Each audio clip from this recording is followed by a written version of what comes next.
Assalamualaikum warahmatullahi wabarakatuh. Perkenalkan, nama saya Gilang Hartanto Putra dengan NPM 251000075. Saya akan menjelaskan tentang post-truth dan jenis-jenis konten tentang post-truth. Yang pertama, dari post-truth dulu. Post-truth adalah situasi ketika emosi dan opini pribadi lebih memengaruhi pandangan masyarakat dibandingkan fakta objektif. Era ini muncul karena banjirnya informasi dan distorsi kebenaran di media digital. Akibatnya, masyarakat lebih mudah percaya pada informasi yang sesuai perasaan atau keyakinan meskipun itu salah. Dan ada jenis-jenis dalam konten post-truth ini.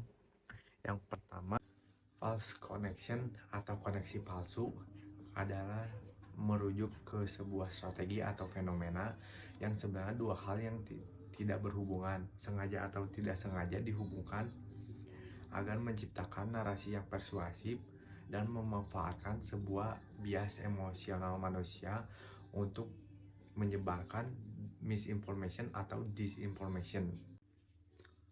Contohnya, pada teori konspirasi vaksin COVID-19 yang mengandung chip lacak dari Bill Gates, yang sebenarnya itu tidak benar. Dan saya akan menjelaskan yang kedua adalah manipulated content atau konten yang dimanipulasi. Konten asli diedit atau diubah sebagian agar memberikan makna baru yang menyesatkan. Bentuknya bisa berupa foto yang disyuting atau video yang dipotong sebagian, atau audio yang disamarkan bisa jadi. Contohnya pada video orasi politik itu dipotong lalu disebarkan hanya sebagian kalimat saja agar tampak seolah sang tokoh itu menghina atau memberikan informasi yang salah. Yang ketiga ada misleading content, konten yang menyesatkan. Informasinya sebagian benar, tapi cara penyampaiannya membuat pemahaman pembaca itu salah. Biasanya menggunakan framing atau pemotongan konteks untuk menimbulkan kesan tertentu. Contohnya, pada berita angka kemiskinan naik. Pada data menunjukkan naik karena perbedaan metode perhitungan, bukan karena kebijakan gagal. Yang keempat, ada fabricated content atau konten yang diciptakan. Ini adalah berita palsu sepenuhnya, tidak ada dasarnya sama sekali, diciptakan dari nol. Biasanya dibuat untuk tujuan politik, ekonomi, ataupun ideologis. Contohnya artikel palsu. WHO menyatakan nasi goreng menyebabkan kanker. Padahal tidak pernah ada pernyataan resmi seperti itu. Dan ada lagi berita hoax tentang penemuan vaksin yang bisa dikontrol lewat chip, sepenuhnya fiktif, dan itu bertujuan hanya untuk tidak ada tujuannya sama sekali dan sepenuhnya kebohongan, tidak asli. Yang kelima ada sponsored content, konten bersponsor, konten yang dibuat dan dibayar oleh pihak tertentu untuk kepentingan promosi, politik, atau pencitraan. Seringkali tidak disertai label iklan, sehingga pembaca mengira itu berita netral. Walaupun sekarang banyak seperti konten yang emang benar-benar itu ada settingan gitu ya, hanya untuk pencitraan dan nama baik saja. Dan contohnya artikel di media online yang memuji suatu calon presiden atau produk tertentu tanpa menyebutkan bahwa itu konten yang berbayar gitu. Atau influencer yang mempromosikan program pemerintahan tertentu tanpa menyebutkan bahwa itu kerjasama yang dibayar. Entah itu memang benar dia ingin memberikan dukungan atau memang dia dibayar, tapi dia tidak membicarakan itu bahwa itu dibayar. Yang keenam ada false context. Konten benar adanya tapi konteksnya dipindahkan atau disamarkan sehingga menimbulkan kesan yang salah. Ini sering terjadi ketika gambar lama digunakan untuk menggambarkan kejadian baru.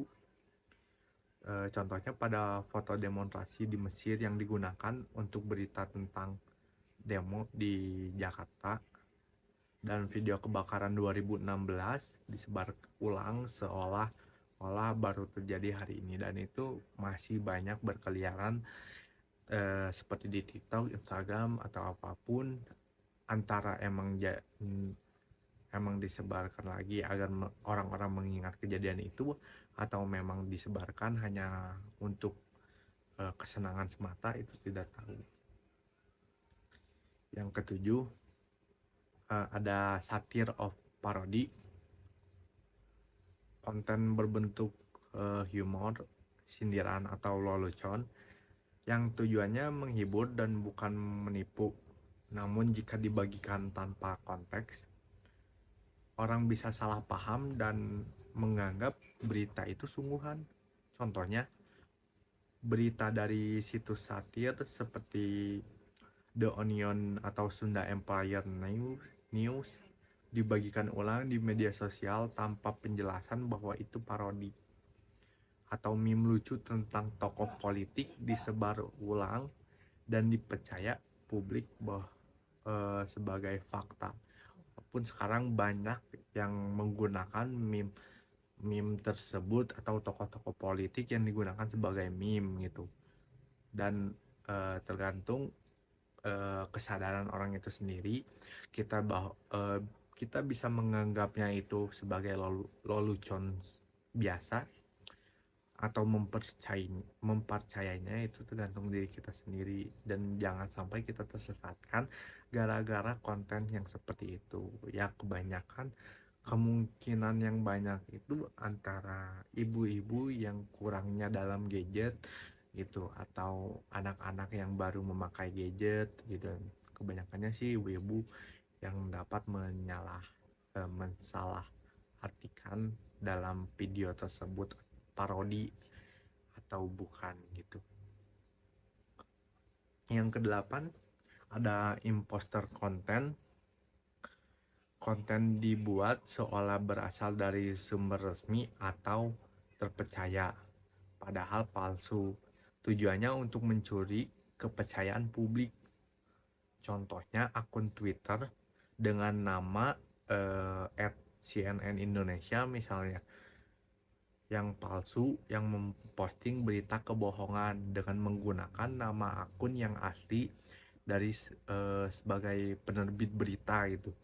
Contohnya ya seperti tadi CNN Indonesia, atau misal Liputan 6 Indonesia gitu, dengan di Twitter menggunakan nama yang sama dan menerbitkan berita kebohongan gitu.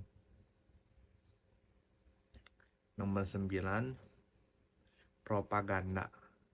Informasi yang sengaja dibuat untuk memengaruhi opini publik demi kepentingan politik, ideologi, atau kelompok tertentu. Biasanya menggunakan emosi ketakutan dan identitas kelompok dengan memperkuat pengaruhnya.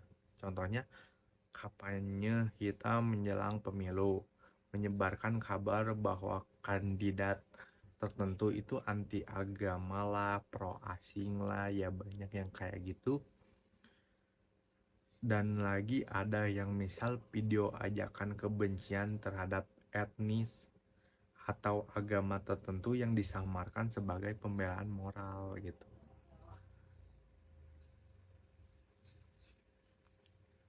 Selain itu, yang ke-10 ada error atau kesalahan informasi.